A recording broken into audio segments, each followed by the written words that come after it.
I need to tell you about the summer I thought I peaked. And I mean that in the most honest, slightly embarrassing way possible. It was years ago, and I was in the best shape of my life. Modeling, competing, coaching, training constantly. People would ask me, how do you do it? How are you always doing so much? Why are you always busy? And I was out here saying things like, I don't have time to stop. Like that was a flex, not a flare gun.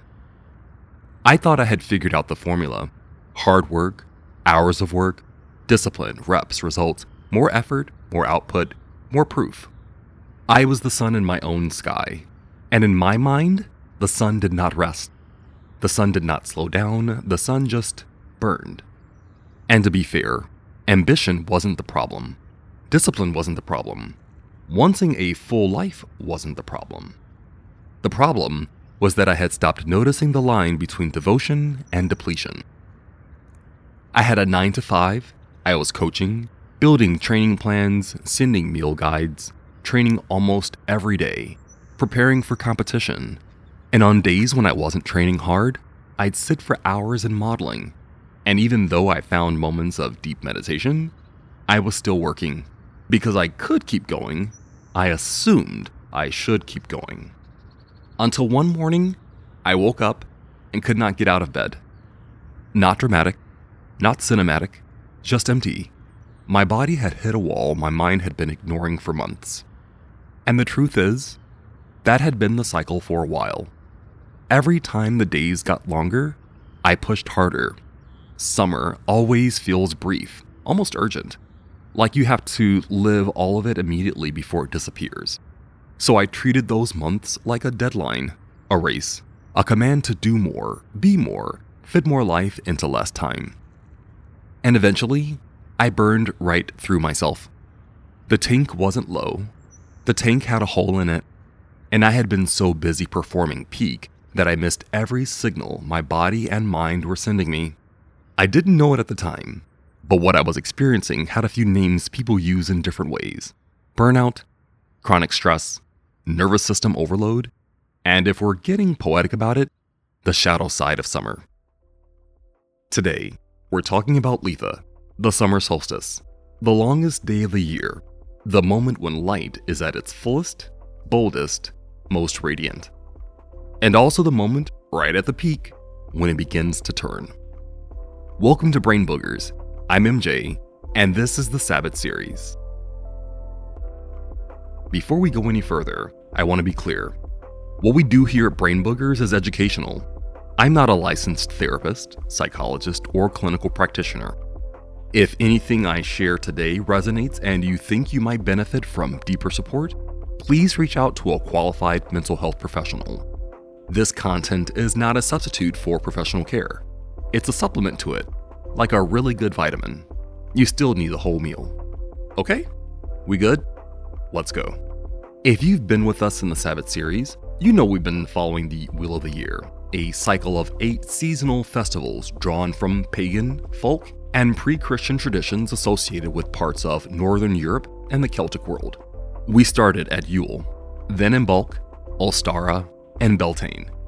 And now we are here, midsummer, the crown of the year. Litha, also called midsummer, and in some Christian contexts connected with St. John's Eve, falls around June 20th to 21st in the Northern Hemisphere. It's the longest day and the shortest night. The sun reaches its highest arc in the sky, and the world feels full to bursting with light, heat, growth, and movement. And this is the part I love. The very day the sun reaches its peak is the day the days begin, almost invisibly at first, to shorten. Peak and pivot. Same moment. That's the energy we're working with today. The word Litha is usually traced to the Anglo-Saxon monk Beda the Venerable, who wrote about the Old English calendar and used forms of the term for the midsummer period. The written term is relatively late, even though midsummer observances are much older. And to be fair, not every detail of these traditions comes to us cleanly or uncontested. Some meanings were preserved, some were adapted, some have been reconstructed, but the seasonal wisdom still carries. Across parts of Europe, midsummer was widely recognized as a meaningful point in the year. Before electricity and modern convenience, the sun meant crops, warmth, travel, labor, and survival. Stonehenge is the most famous example of a site associated with the solstice, and people still gather there to witness the sunrise. In Scandinavia, midsummer remains a beloved cultural holiday full of flower crowns, singing, dancing, and communal meals. Across regions, midsummer has been marked with bonfires, herbs, water rituals, and celebration. Fire shows up again and again, not just for warmth, but for purification, celebration, and participation. A way of saying, I'm not just witnessing this season, I am a part of it. Later Christian observances, especially around St. John the Baptist, became intertwined with older solstice customs in many places. In other words, this tradition is layered, braided, and deeply human. And here's where I want to slow down for a second, because we just talked about history, the deep, braided, and ancient roots of the season. But before we get into symbols and meanings, I want to talk about something a little more immediate. I want to talk about what summer actually does to people. Think about it. There is something that happens when summer hits that is almost universal. Doesn't matter where you grew up, what your background is, what your faith tradition is or isn't. Summer arrives and something shifts. Shoulders drop. People walk slower, but also somehow end up doing more. Food moves outside. Music gets louder. Strangers make eye contact in ways they don't in February. Summer gives permission. That is the word I keep coming back to. Permission. Permission to take up space. Permission to linger. Permission to be in your body, sweaty and present and alive, instead of moving through the world in layers of insulation, emotional and literal. Look at how summer shows up across different cultures, and you see the same story told in different languages. In the American South, summer is the season of the porch. It is sweet tea and slow conversation and the kind of time that does not need to be productive to feel worthwhile. In West Africa and across the African diaspora, summer is drum circles and outdoor markets, and the understanding that the body moving is not separate from the spirit moving. They are the same thing. In parts of East Asia, summer festivals are about honoring ancestors and the natural world together. Paper lanterns on rivers, wishes released to the current. In Mexico and across Latin America, summer evenings are for gathering, families spilling into yards and plazas, music that asks you to participate, not just listen. Summer is when community becomes a physical act. And then there is food. Every culture's summer food is food you share. Grills and communal pots and market tables overflowing. Summer food is rarely a solo meal. It is something you bring or pass or make in quantities that assume people are coming. That is not coincidence. That is culture knowing what the body needs. Now, I want to take you somewhere specific, because there is a place in the world where summer is not just a season. It is an event so significant, so socially and spiritually charged, that they named the whole holiday after the moment we are in right now. I am talking about Scandinavia, and I am talking about midsummer. Midsummer. Say it slowly. Midsommar. In Swedish and Norwegian, that word means exactly what it sounds like in English. Midsummer. Mid, the middle, and sommar, summer. It is not fancy. It is not metaphor. It is a statement of astronomical fact dressed up as a party. And what a party it is. Now, here's something that trips people up, and I want to clear it up because it actually matters for understanding this whole season. When we say midsummer, most of us think, wait, it is mid-June. That does not feel like the middle of summer. That feels like the beginning of summer. School just let out. Pools just opened. We have not even hit the really brutal heat yet. And you are right. Experientially, the solstice is not the middle of summer. The hottest weeks are still coming. In most of the northern hemisphere, the peak heat arrives weeks after the solstice, sometimes not until July or August. So why call it midsummer? Because astronomically, it is the middle. The sun reached its highest point. From here, the days start getting shorter, even if they are going to get hotter first. The light has peaked. Everything that comes after is technically a slow lean back toward darkness, even when it does not feel that way yet. Think of it like this. The solstice is the top of the arc, the apex, the moment right before the roller coaster starts its descent. You are still going up in terms of temperature, but the direction of the light has already changed. Ancient peoples tracked that shift carefully. They were not confused, they were precise. Midsummer is the middle of summer the way a mountain peak is the middle of the hike. The scenery keeps changing after you summit, but you have passed the highest point. So, back to Scandinavia. Midsummer is a national holiday in Sweden. In Finland, they called it Juhannus. In Norway, it goes by Sankt Hans. The specific date floats a little, tied to the solstice or the nearest Friday, but the spirit is the same across all of them. And the spirit is, we go outside, together, and we celebrate the fact that the sun almost never sets. And I mean that literally.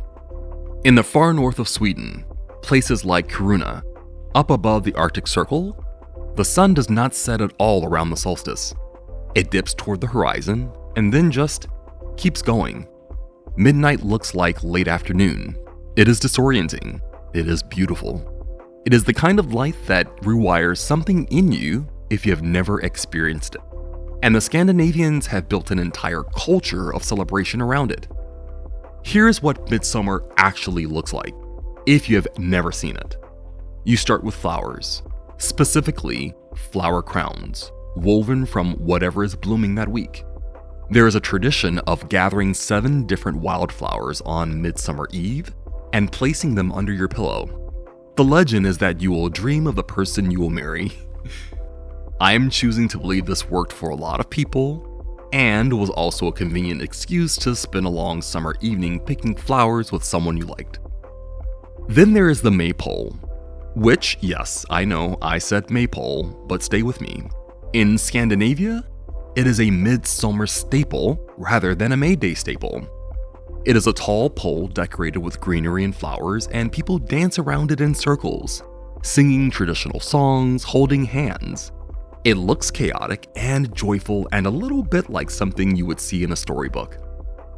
There is herring, and potatoes, and sour cream, and dill. If you have ever wondered what the national flavor of Sweden is, the answer is dill. Dill on everything. Dill as a philosophy. There's aquavit, a Scandinavian spirit, clear and caraway flavored, accompanied by a little song called Snapsvisor, that everyone is expected to know the words to and sing before each shot. They are not optional. You learn them, or you at least pretend convincingly. And then people stay up, because the sun barely moves, because going to sleep feels like a waste of something precious, because once a year, you get a night that does not become night, and you make the most of it.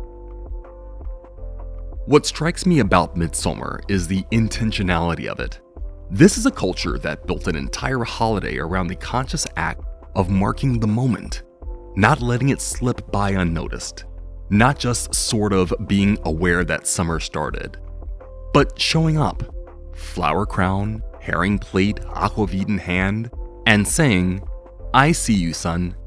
I am here. I am grateful." And that is actually the thread that runs through all of this. The culture of summer across every tradition we have talked about. The urgency of it.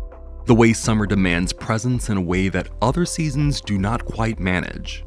Because here's the thing, and this is where the mental health piece starts to come in. We talk a lot in wellness spaces about being present, about mindfulness, about slowing down and actually experiencing your life instead of just moving through it at a sprint.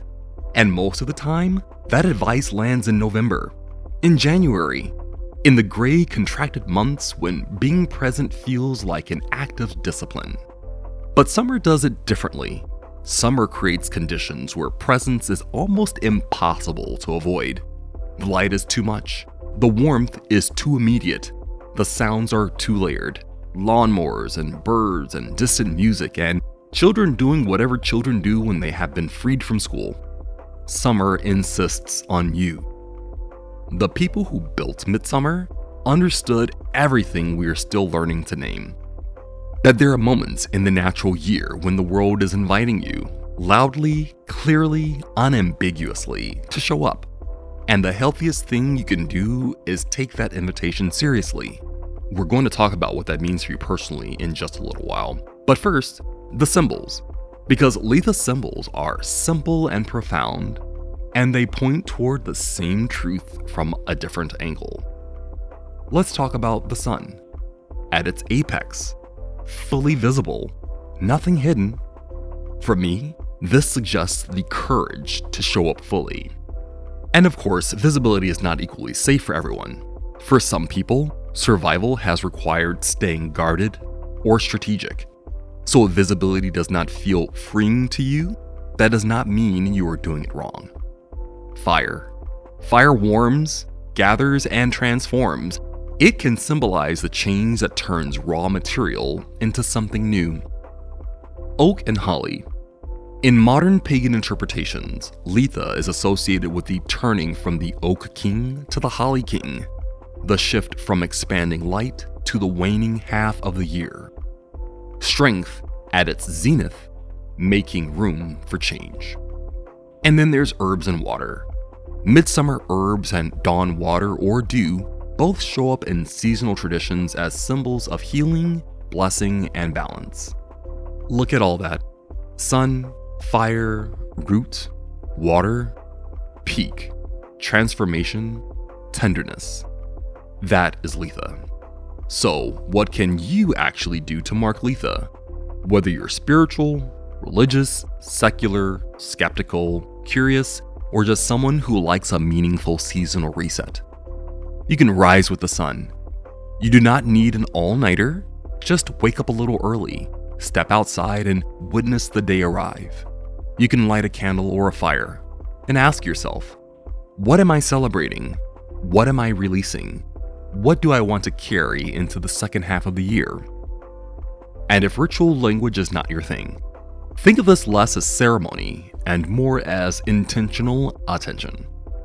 You can make a mid-year inventory. What did you hope for in January? What is thriving now? What needs care?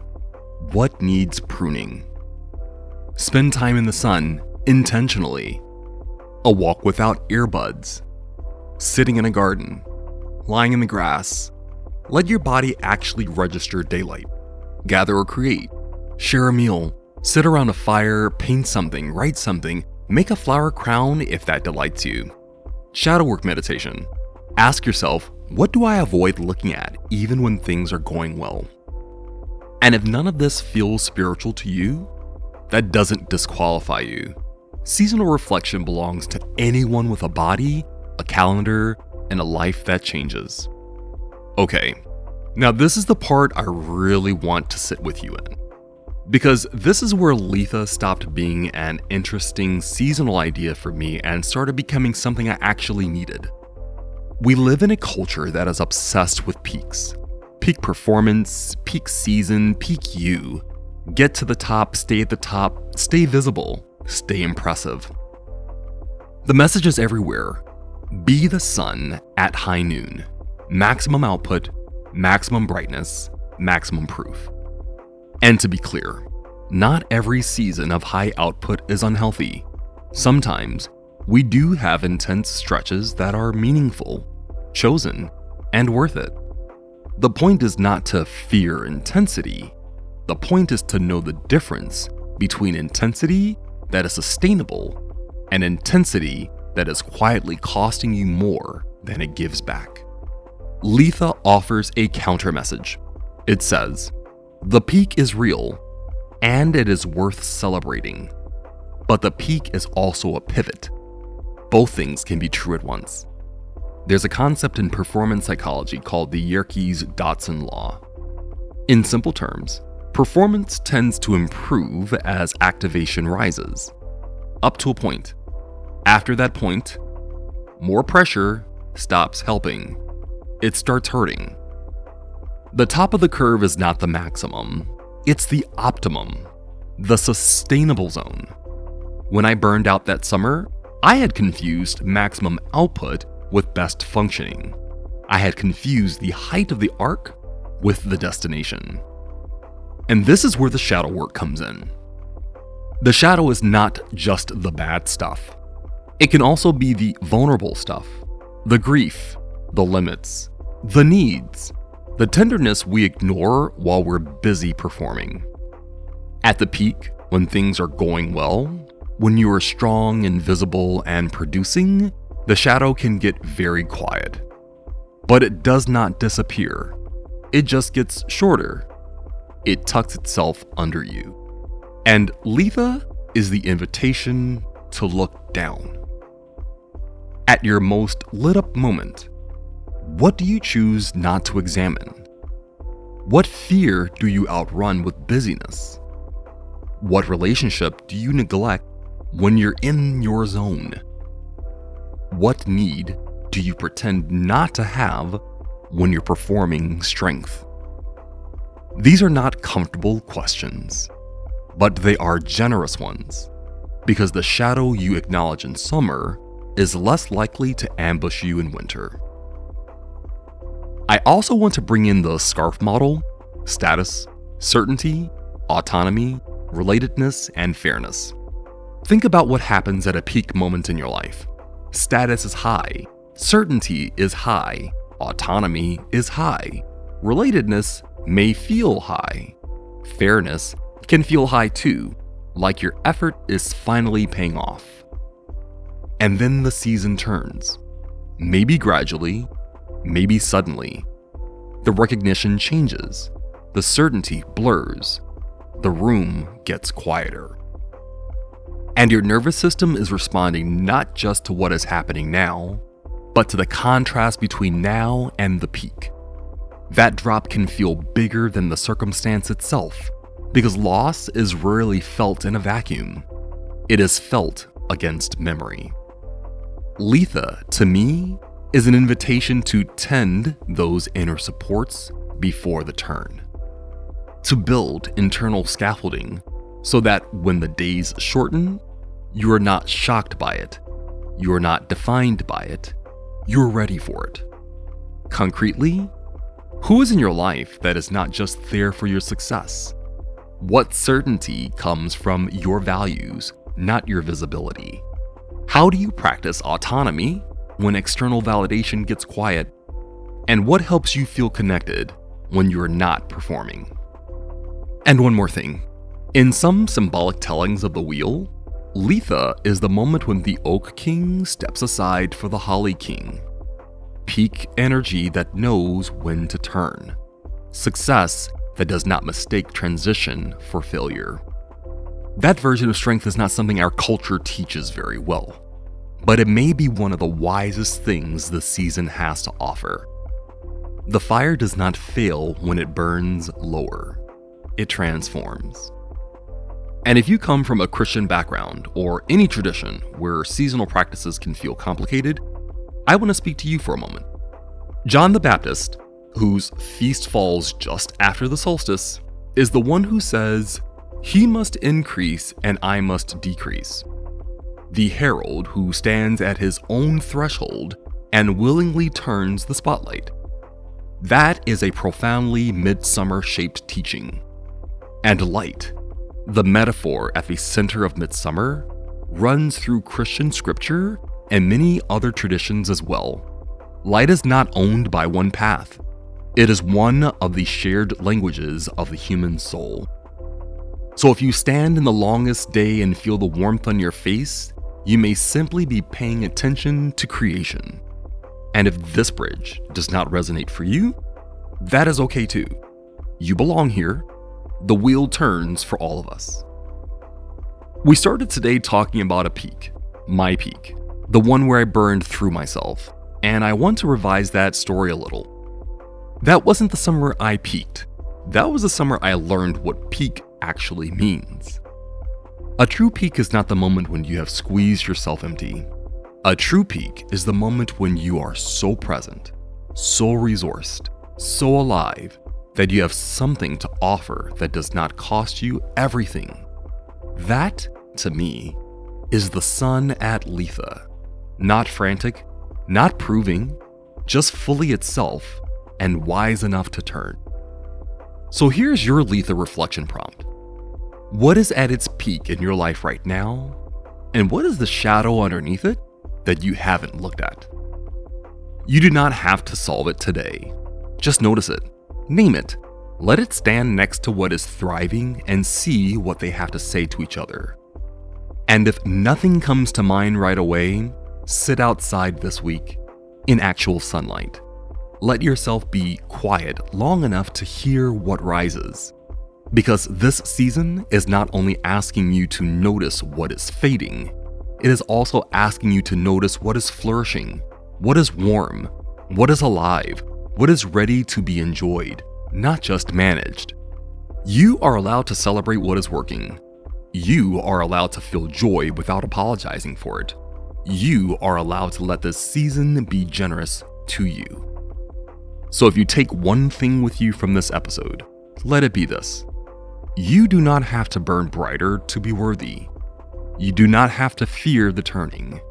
You can honor what is growing, care for what is tender, and trust yourself to carry light forward in a new form. That's it for today, beloved Brain Boogerz community.